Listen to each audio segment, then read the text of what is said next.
Today I am launching a series, Frequently Asked Questions, FAQ series, and I'm going to be addressing some of the questions that I get over and over again. And hopefully by addressing these questions and digging deep into them and looking at some of the information I've gathered along the way, as well as my own experiences, we can help you get to the bottom of these questions. So the first question I get asked a lot that we're going to be talking about today is, should I get an art licensing agent? So should I get an art licensing agent is not an easy question to answer. There's a lot of factors that can go in there, and honestly, it could be its own course. But today I'm going to try to give you some of the high-level information that you need to make that decision. And I'm going to be doing clips from different interviews, and if you want to watch the full interviews, which are all really, really full of information, I'm going to have the links in the description down below. When we're thinking about should we get an art agent, should you get an art agent, what we really need to first understand is, what is it really like to work with an agent? Because there's a lot of misconceptions out there about what an agent can and cannot do for your career. So I've interviewed a couple art licensing agents, and I'm going to share their answers of what it's like to work with their agencies. But I wanted to highlight the fact that it is different for every agency, which can be frustrating. That can make your research a lot more difficult, but it really is different. And I've learned that from having worked with Jewel Branding, and as you'll see in a minute, I interviewed Julie, and what she's talking about, I really relate to. Then when Brenda's talking, there is definitely some similarities, but not everything is really the same as the way I work with Julie. So finding out what type of agency you think you would be most comfortable with, it could be an early step to figuring out if working with an agent is really going to help you with your career. So here's my agent, Julie Newman, describing what artists can expect when they work with Jewel Branding and Licensing. Yeah, well, first of all everybody on our team sells for all of our artists. We all have different contacts. We work with different customers. And so when you work with us, you're really going to work with the whole team. And then we also have a royalties person, Leslie. We have graphic designers that can help create product mock-ups, and also we have Meredith Counts, who's our creative director, and she sends out trends to the artists to make sure that they're always creating artwork that's on trend. It's really important for us as an agency to always be showing the latest and greatest and best artwork out there, because that's what keeps customers coming back to us over and over again. And I will say that one of the things that I think we're good at is making sure we try to make sure that no artist that we have competes with another artist. There's always going to be similarities, but we really try to make sure that each person stands out in their own way.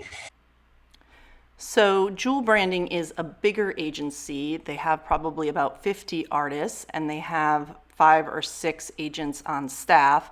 So as Julie was saying, you work with a lot of different agents. I do have one main contact, who I specifically talk to when I have questions, but agents are showing my work. All the different agents are showing my work to their clients. So by contrast, I wanted to share with you what Brenda Manley said about her agency, which is a boutique agency that she only currently has 7 artists. And she breaks down a little bit more about what kind of financial arrangement you might have with an agent and what kind of marketing you can expect when you're signed on with an agency. So I think it's I don't know that it's kind of in the industry secret. Many agencies do this. There's an annual fee, and then I'm a 60-40 split.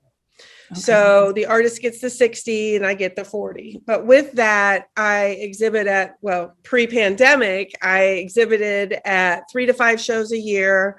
I would travel to see clients in between shows, and also I would take out advertising. So there's a lot that goes into it. Yeah. And then I asked the artist to come up with approximately 12 designs a month, and life happens. So sometimes some months are shorter and some months are more. And we have weekly meetings. We meet every Monday. Even if some of the meetings are super short, some of the meetings have a lot of information. Some of them we just go over artwork and do constructive criticism to help the other artists. I mean, it's full transparency with me. We have a Facebook group that I have everyone communicate. So like if I'm not available, if somebody has a question, they can ask each other things, and so it's full transparency with me. The artist knows where their artwork is going. They have some communication with actually they have communication with the clients, because if something's purchased, then I don't keep high res files. Okay. So I just keep JPEGs, and then they send it directly to the client. And and commission work. I have the clients work directly with the artist, and the clients work. So I don't want to slow that process down by them waiting for me. So, I trust my artists, and they are very trustworthy. They bring outside, when they're contacted from a social media site, they say, hey, this is going on. I'm like, okay, so thank you. So it's a good working relationship. I love that. And then that's, I think, the benefit of having a sort of I would consider you kind of a boutique agency, right? Because how many artists do you currently have on board? So on board, I have 7. So in contrast, my experience with Jewel is that they do quarterly webinars where they teach different things as opposed to weekly meetings. And with 50 artists, we're not exactly having like community conversations, though I am very friendly with lots of Jewel's wonderful artists. So as you can tell, every agency is different, and you're going to probably need to do some research to figure out the kind of vibe that you are going for. Do you want something small? Do you want something bigger? And how is that going to fit into what you need to provide to the agent to make your relationship work? So the next kind of key factor that I think about when I think about working with an agent is the need for flexibility. You need to understand that your work is meant for commercial channels. You're trying to sell it through commercial channels. And in order to do that, you may need to make some changes and some adjustments in order to best fit with what the market and the manufacturer needs. Here's Julie talking a little bit more about that concept and about how often with an agent, you need to be able to let things go a little bit. You can't have as tight control as maybe you're used to. Understanding that everybody's working really hard. Manufacturers have the smallest creative teams now than they ever have. And everybody's just overworked and trying to do the best they can to get some great products out there. And that doesn't make it 100% right. It's just the nature of how it is. What you're saying. And so approvals being when you send your artwork and they're putting it on a product, they might need to change things to fit the format, or they might need to change colors because that's going to work better for their market or whatever it is. And in theory, they're supposed to send it back to the artist so they can sign off on it, but that doesn't always happen. So just kind of giving more information for people who might not know. Thanks for filling that in. And I'd also say that it really, if a retailer wants colors changed on your artwork, the only way you're going to make money on that artwork is if you make the color changes and resubmit it. Yep. There's no oh no, I don't really feel comfortable making those changes. Great. Well, then that won't, and then you'll lose out on the opportunity. Another factor of working with an agent that you can often expect is art submission requirements. So the more art you create, the more art that you can license or commission or sell or whatever. And obviously your agent is looking to maximize your earning potential. And so most agents do have some form of requirement as to how much new artwork you need to be creating each week, month, in order to be keeping up with what they are hoping to license out. So currently, I do not have a requirement as to how much artwork I need to create, but I signed on with Jewel 8 years ago at this point, and I think that this is just a sort of the type of relationship we have after all this time. I think I do know that when they sign new artists, they require them to submit to certain amount of call outs per month, because we get a lot of call outs through Jewel, and call outs would be when manufacturers are asking for specific types of artwork rather than us just submitting anything that we think of. And, sometimes the submissions that agencies are looking for it feels like a lot of artwork. So that's something you need to consider. How quickly do you work? Are you okay with, having to have a certain amount at a certain time? And I know that some people are not. But it can also be a really great way to develop things, as Christina Holstkrantz from Emma Castina talks about in this next clip. So far, my experience is so positive, just to have somebody to ball ideas with. And the group aspect of having an agency, we have calls every other week with the whole group, so we can talk about trends and things that we're working on and what kind of art they would like in the portfolio. And I just like that aspect. And then the aspect of knowing that I have to turn in art every month, like 2 collections every month I have to do. So it makes me make art, even though they're not selling, I'm still making it. And I swear I'm getting better because I'm constantly making stuff. All right, so looking at all that information, I think we get a good overview of what it's like to work with an agent. You have to expect to be flexible. In many agencies, you can expect some sense of community or sort of education about trends or about what art directors are looking for. You can expect that you're most likely going to have a requirement for how much art you need to send in, and understanding that in order to sell your work, you need to create a lot of work. The more you create, the more you sell. The last thing I wanted to make a point on as it pertains to having an agent is one thing that I heard over and over again from everyone I talked to in all these interviews, as well as some of the others that I don't even have listed here. And that is, having an agent is not the magic golden key to your career, okay? That's never the case. You can't just expect that once I get an agent, all my, my art career is totally made and I don't have to worry about anything.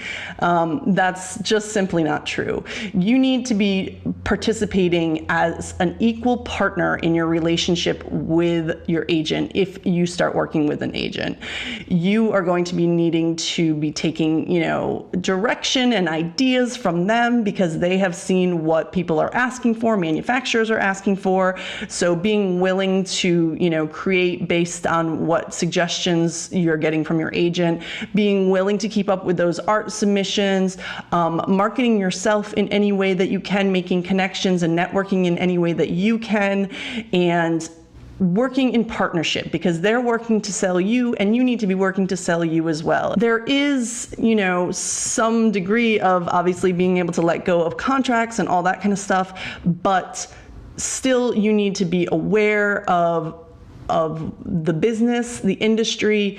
And one thing I have definitely heard from so many artists who have had agents is basically everyone feels like they're bothering their agent. They feel like, oh, I'm the one who's troublesome and asking a lot of questions and da-da-da-da. And it is a partnership. So hopefully you're going to find an agent who is willing to work with you and answer your questions.